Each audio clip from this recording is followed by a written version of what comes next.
السلام علیکم، یہ کلاس 8 ہے، سبجیکٹ اردو، موضوع لل-دید۔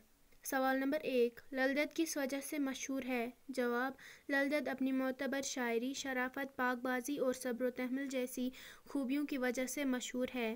سوال نمبر 2، لل-دید کے زمانے میں کون بزرگ حضرات گزرے ہیں؟ جواب: لل-دید کے زمانے میں 2 بڑے بزرگ حضرات گزرے ہیں۔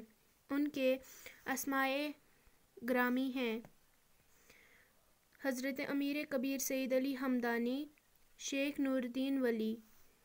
سوال نمبر 3، حضرت شیخ نورالدین رحمۃ اللہ علیہ کو دودھ پلاتے وقت لل-دید نے کیا کہا؟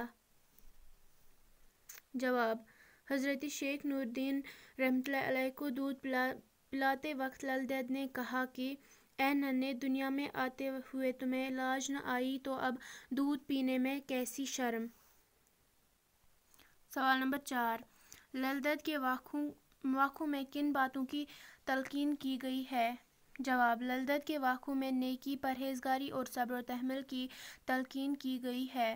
یہ بات بھی سمجھائی گئی ہے کہ ذات پات اور اونچ نیچ کے بندھن غیر فطری ہیں۔ انسان کو چاہیے کہ وہ ان بندھنوں کو توڑ ڈالے اور اعلیٰ انسانی اور اخلاقی قدروں کو اپنائے۔ سوال نمبر 5، لل-دید کو کن کن ناموں سے پکارا جاتا ہے؟ جواب: لل-دید کو مسلمان للِ عارفہ اور ہندو للِ ایشوریہ کے نام سے یاد کرتے ہیں۔